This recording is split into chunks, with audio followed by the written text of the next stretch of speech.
Bonjour, bienvenue sur ma chaîne, me voilà de retour. Alors ce que je devrais dire c'est What the F is happening with my internet connection.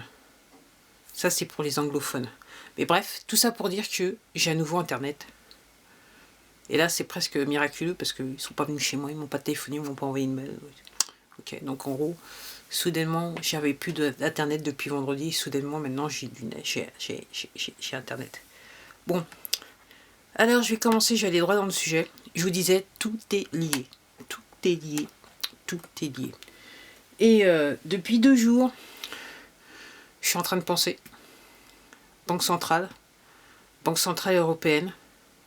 Et ce qu'il faut, c'est que, entre guillemets, c'est que la banque fédérale, la banque centrale américaine, il faut qu'elle disparaisse, en gros, pour notre bien à tous. Et en fait, je pensais aux banques européennes, j'ai pensé aux banques européennes, l'ECB, l'Union européenne.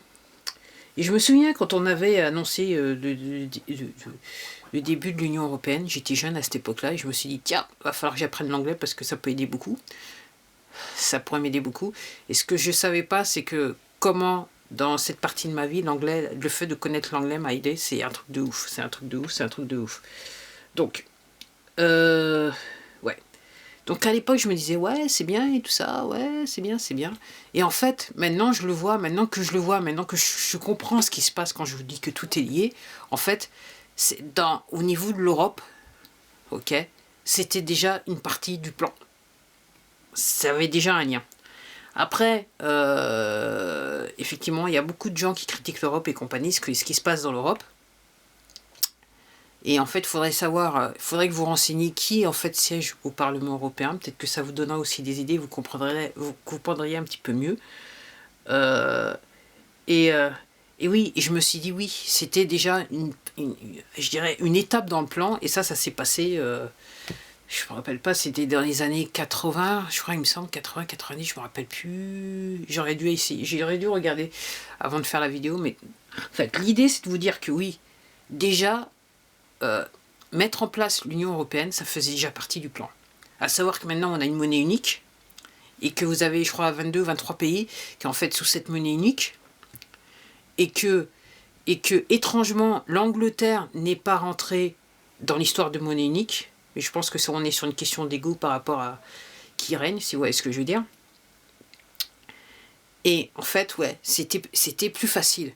Et là maintenant, la manière dont la chose est, dont on objective, enfin, on se sert de la chose pour en fait créer, je dirais, une crise économique, c'est aussi simple que ça. Ce qui est voulu, c'est voulu. C'est pour ça que je vous dis, voilà, le but c'est en sachant que dans la plupart des pays, ce qu'ils font vivre, et si on parle de la France, je dirais, il y a plus de petits commerces que de grandes entreprises. Donc l'idée du plan, c'est de mettre en faillite tous ces petits commerces pour que les gens deviennent dépendants sur le gouvernement, en sachant que là, il y a l'Union européenne qui existe depuis Mathusalem. Donc l'Union européenne, ça fait des années que, entre guillemets, elle nous donne de l'argent, donc elle permet au peuple européen de s'endetter un petit peu plus. C'est ça l'essence de l'affaire. Donc en gros, l'idée, c'est de mettre en faillite tous les petits commerces, c'est voulu. C'est voulu, en sachant qu'il y aurait l'Union européenne dernière, qui est en fait, quelque part, une copie de ce qui se passe aux États-Unis, mais à l'échelle de peut-être 22, 23 pays. On va dire ça comme ça, avec différentes langues. Parce que là, aux États-Unis, ils parlent tous américains, ou presque, si vous voyez ce que je veux dire. Enfin, vous voyez ce que je veux dire. Donc oui, là, ce matin, j'étais en train de penser, ouais, en fait, c'était très très bien planifié. Et on arrivait presque à une situation, effectivement, on serait quasiment dans la dépendance, quoi. Retour à la servitude, n'est-ce pas? Redevenir serf à nouveau, parce que c'est ça le but extrême, c'est que vous veniez des serfs, des zombies. Ces personnes qui sont... Alors, l'histoire, c'est qu'il y a... Là, les personnes qui sont derrière tout ça, c'est des gens, et je le répète, qui ont des comptes en banque qui se calculent en milliards. Ok. Ces mêmes personnes, elles sont derrière les banques centrales des différents pays dans le monde, ok? Et c'est ces personnes derrière qui, quelque part, dirigent, parce que tous ces gens qui travaillent, tous les gens dans les banques centrales, les gouvernements et compagnie, ce sont en fait des marionnettes. Et en fait, ces gens qui ont les milliards dans les comptes à travers ces banques centrales, donc qui possèdent en fait ces banques centrales, quand vous regardez bien, elles possèdent ces banques centrales par des montages financiers extrêmes, ok? Donc le but, depuis des années, le but de ces personnes, c'était de faire en sorte que tous les gouvernements s'endettent, pour que le peuple soit endetté, et pour que en fait, les gens tombent en situation de servitude. Et là, alors, ça va embêter bien les gens, là, ok? Et donc, la théorie du complot ou pas, qui n'est pas réellement une théorie du complot, c'était d'utiliser la chose pour, je dirais, passer en mode Formule 1, pour que, en fait, toutes les économies du monde, elles crachent. Et à ce moment-là, ces gens-là pourraient, en fait, effectivement, on fait la comparaison avec l'État chinois, c'est-à-dire d'une situation où c'est le gouvernement qui décide de tout quelque part, qui a une forme de mainmise sur le peuple chinois. Et donc ça donne que, effectivement, vous avez, avec l'informatique, vous avez une espèce de petit passeport, un petit carnet, et si vous ne faites pas certaines choses, si vous n'êtes pas un bon citoyen, entre guillemets, il y a des choses que vous pouvez faire, vous ne pouvez pas faire. Effectivement, vous entre guillemets, garantir un emploi. Alors, effectivement, il y a des gens qui ont des entreprises, mais en fait, c'est l'État, c'est le Parti communiste chinois qui est derrière, qui font que ces entreprises existent ou n'existent pas, puisque je vous rappelle que si vous renseignez, si vous utilisez votre moteur de recherche préféré, vous allez découvrir qu'il y a des chefs d'entreprise chinois qui font fortune, mais soudainement qui disparaissent. Ok. Et donc, depuis des années, le gouvernement chinois, il investit partout dans le monde. Et apparemment, j'ai appris l'autre jour qu'en fait, il y a même des terres dans le Berry qui ont été vendues aux Chinois. Ok. Et en fait, moi, je le vois très simplement, c'est que c'est tellement pollué en Chine qu'on arrive à un moment que je pense que l'idée, c'est de cultiver, mettre en fait les populations où ils ont des endroits, c'est-à-dire cultiver, et faire en sorte que toutes ces cultures, elles retournent en Chine. Et en fait, plonger dans la famille les populations locales, si vous voyez ce que je veux dire. Et c'est pas du délire, c'est réel. C'est le but. C'est le but ultime. En gros, là on est... et c'est pour ça que je dis tout est lié et c'est compliqué. Et je vous invite à vous renseigner parce que effectivement, une fois que vous comprenez, tout voilà. Mais ces gens-là, dont les comptes en banque se comptent en milliards, ils sont dans la théorie de l'eugénisme. Un petit peu comme l'autre durant la Seconde Guerre mondiale, si vous voyez ce que je veux dire.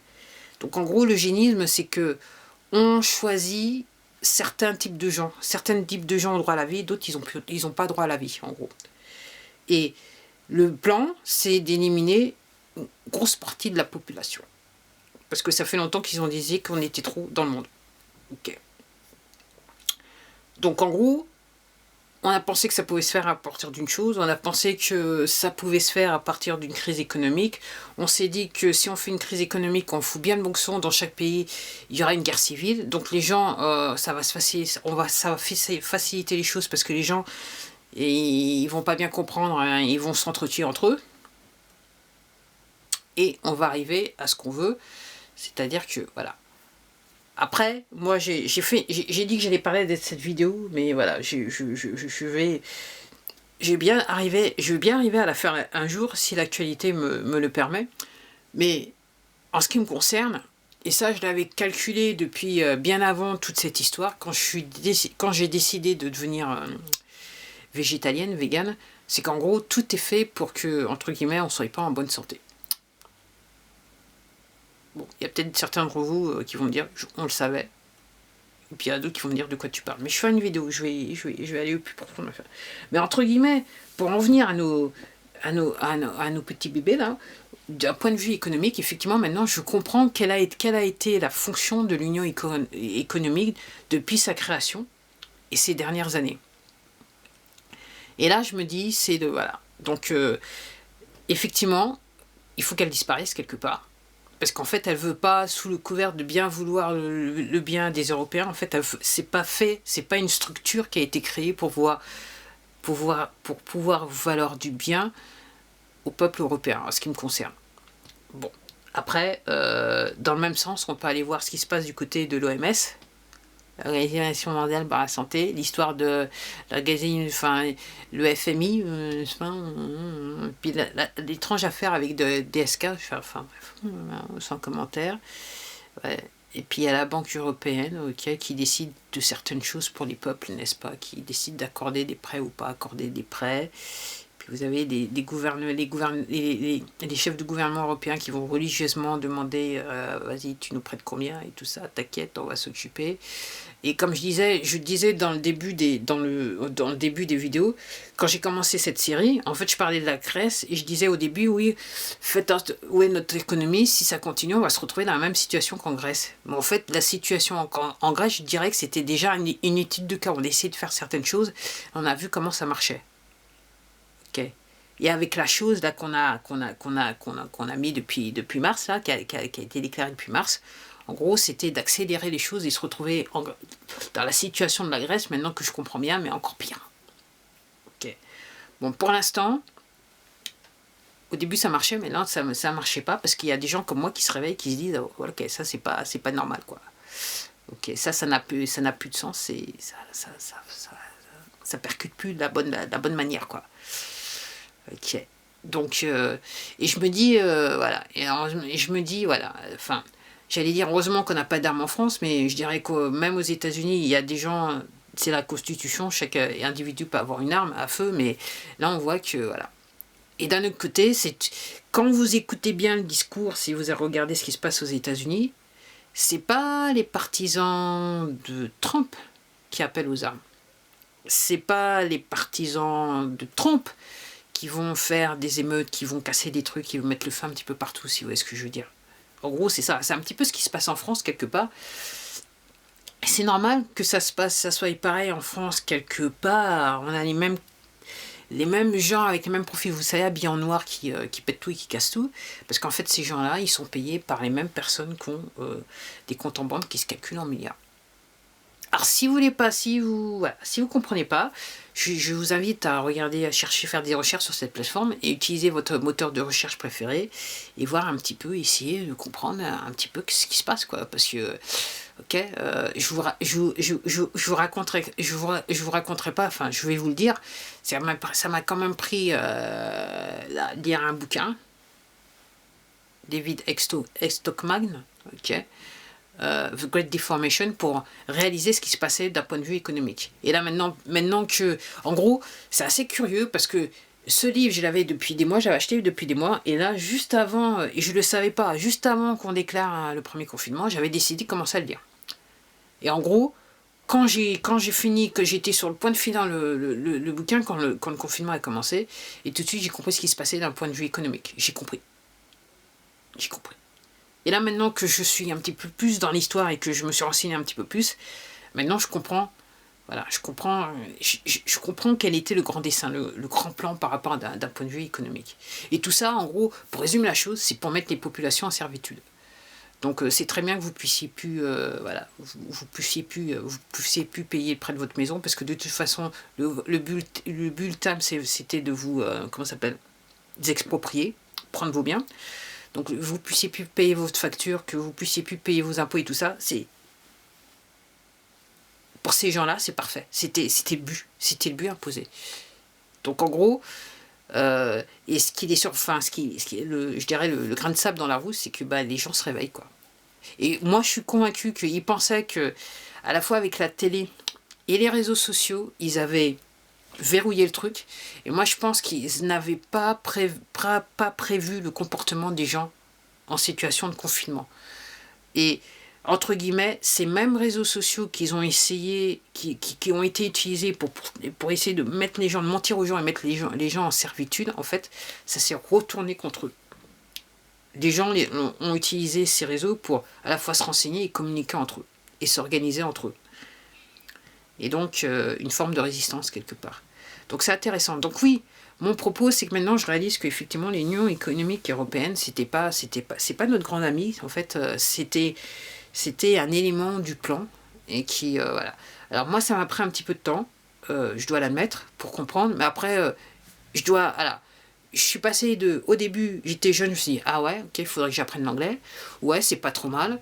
Et là, maintenant, avec tout ce qui se passe, et maintenant, vous voyez, je me dis, ok, ouais, ok. En fait, c'était un truc, ouais, c'était un truc à la con pour, allez, je dois dire le mot, nous entuber, c'est aussi simple que ça. Donc on va voir combien de temps ça va durer une fois que l'affaire sera terminée, là. Une fois qu'ils pourront plus utiliser la chose pour venir nous enquiquiner, ça va être intéressant de voir combien de temps le paquebot Union Européenne il va rester encore, il va rester à flot, en sachant que là on va se retrouver, je dirais, ça va être version Titanic. Voilà, je pense un petit peu comme ça. Alors, ce n'est que mes suppositions, c'est moi qui, voilà, par rapport à tout ce que j'entends, j'ai lu auparavant et tout ça, hein, c'est moi qui fais des analyses. Après, bah, c'est à vous de voir, c'est à vous de vous renseigner. Après, ok. Et vous contentez pas des gens qui vous disent non, mais de toute façon, c'est du n'importe quoi. Parce que ces gens-là qui vous prennent la tête et qui vous disent c'est du n'importe quoi, ce genre d'histoire, c'est ce qui devrait vous mettre la puce à l'oreille et vous dire il faut que je me renseigne. Sur ce, prenez soin de vous. Comme d'habitude, je vous invite à vous informer. Prenez soin de votre santé mentale. Et prendre soin de votre santé mentale dans les temps qui courent, c'est vous informer. Allez, à la prochaine vidéo. Au revoir.